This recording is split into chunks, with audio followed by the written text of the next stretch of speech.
got two word clouds here. I'm going to hand one over here, and I'm going to hand one over here. They are ways of extracting the keywords from a document, a book, a report, anything you like really. One side has a book, the other side has an article. So who has got the article? Why do you think that's the article? Because it's about Jimmy Savile. Excellent. What do you have over here?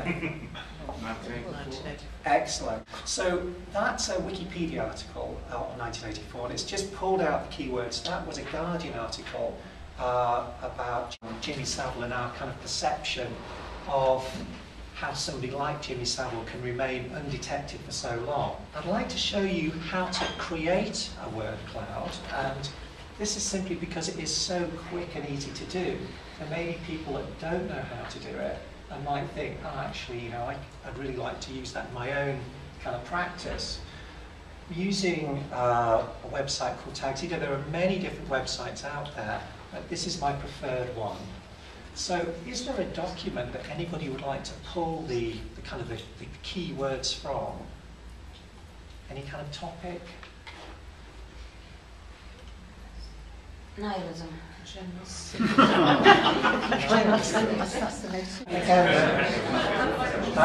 So again, there are different ways of doing this. I'm just simply going to show you a way of doing it. So I've just copied the text. I'm just going to click on load, and I'm just going to paste it in here, and then click submit. And then from that, I'm able to change the shape. So if I take the bomb form, for example, and I can change it. And obviously I can kind of play around with that. We didn't know what to put on the cover of the professional development brochure, and I was showing this to staff at the time. And so we thought, well, actually, we could take the content from the document, turn it into a word cloud, use it as a cover. And so that's another use for them, based on the Olympics. Again, I'm going to show you how to go ahead and create one of these yourself as well. But basically, at the time, I was looking for a way that you could really easily add content to an image. And I was, you know, post-it notes seemed to be an obvious way of doing that. But I didn't come across any kind of system that would allow me to do that. Basically, it would be a way of making an image interactive, but to be able to do it very, very simply without any kind of sophisticated tools. And I came across these sticky notes. It's part of the Adobe Acrobat.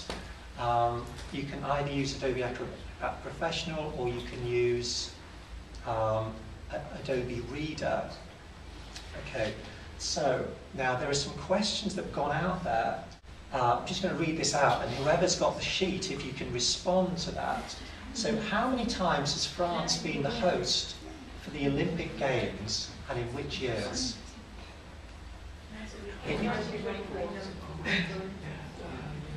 Excellent, both in Paris. Okay, so the way this was used before was that the teams were divided, the room was divided into two, and they had two teams, and they would kind of work together. Somebody would go to the front, and they would kind of interact with the board and answer the questions, and they would be prompted by their teammates in the back. And it was a real great way for, it really kind of energized the students. So I'm just going to show you how to go ahead and create something like this yourself. Now what I've done is so basically you start with an image, and then you would turn that image into a PDF. And so to kind of speed things up, that's what I've done. I've got this painting by Canaletto here. And I'd just like somebody to come and have a go at adding a sticky note, just to get the idea of how simple this is. I'm happy to point people out, but I'm also happy for a rush of enthusiastic volunteers. Go on, Sonia. Excellent. You click up, like, I don't know, you click up there. Perfect. Yeah. And then you position it onto the ship. Perfect. Then you ask a question. Yeah, that's it. You can ask a question or you can state something. Okay. And actually, yeah. Really? Yeah. And it's as kind of complicated as that. So to kind of, you can see how quickly, without any kind of formal training, you can simply go ahead and start using this. And there are kind of two ways you can use this. You can either have them over the object like this, or you can have them sort of out of context, if you like, and then you can ask people to move them to the correct position on the map. Also a nice thing is that you can get people to respond. So let's say if I turn this into a question and just get somebody else from the audience, please, just to respond. It doesn't matter whether it is or not, but it's just to get the idea of how simple it is. I'm just going to say yeah. Wow. That was a bit better than Greenwich. What do I do now?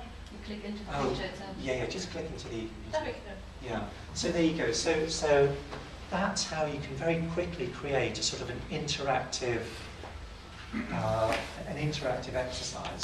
The final thing I would like to look at is something fabulously low tech, and we use these in the workshops. So you have a lot of kind of technology in, like we've got lots of technology here, which is great, but at least in the college I worked at, we had places where, like in the workshops, you couldn't have, we did try having computers there, but the problem was that they would get really kind of dusty, damaged. You couldn't, they just didn't kind of lend themselves to that kind of environment.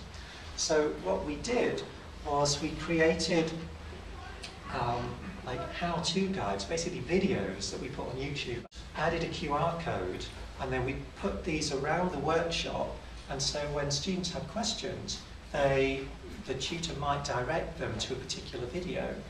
QR code is something everybody's familiar with, isn't it? I mean, like over the past couple of days, I've been collecting them. I found this. This is a tea. It had a tea bag in it. It's got a QR code.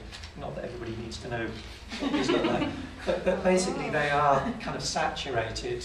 They're everywhere. This is a train ticket, a pamphlet. So it's kind of something that is just so there. It just seemed to be, we felt it was something that we could kind of use as well. So I'm just going to quickly show you how I did this. And rather than take you through the whole process, I'm going to... Okay. So basically, it's a YouTube video. I've just copied and pasted like a screenshot of the video. I've simply taken the description of the video, and then this is the web link. So I'm just going to... I can definitely recommend this video, by the way, for those that have any interest in entertainment and plastering. Okay, so I'm simply going to copy that. Before we go through this, is this something that people are using with their own students? Those that are using it, how are you using it? We use it in our anatomy museum. So the students can point to the QR code and get a video explaining about the specimen. Excellent, excellent. I've seen it in the design museum. They had something that must have been very similar. Yes, I think it's a great way of using it. So I've got the QR code. Sorry, I've got the URL, and I'm just going to paste it in there. And to find this is my preferred one. I just typed in QR code generator into search engine. I'm just going to click generate, and now I've got the QR code, and I'm just going to copy that and then just paste it in. So this is just a Word document here. I'm just going to ask anybody with a QR code reader to just sort of scan that and just see what happens. Way too far away. Well, I think sometimes it's good. Okay. Yeah, Yes. no, I mean, if you want to bookmark that for later. I've never understood what word clouds are for. Can you give an example of how that would be used? And have as a starter activity or as a sort of a recap. What does become really interesting, I think, is where you take, so this is sort of like a real example where we took the text from 1984, so it was for English, and we took that, and then we took some information on 20th century dictators, and then we put that in the same, we added the text together, so you get kind of fiction and fact coming together. So I think it's a great way of stimulating discussion. It's also great for, like as a sort of a recap. So if you read an article, I don't think I've actually brought it, but I did have the Jimmy Savile article.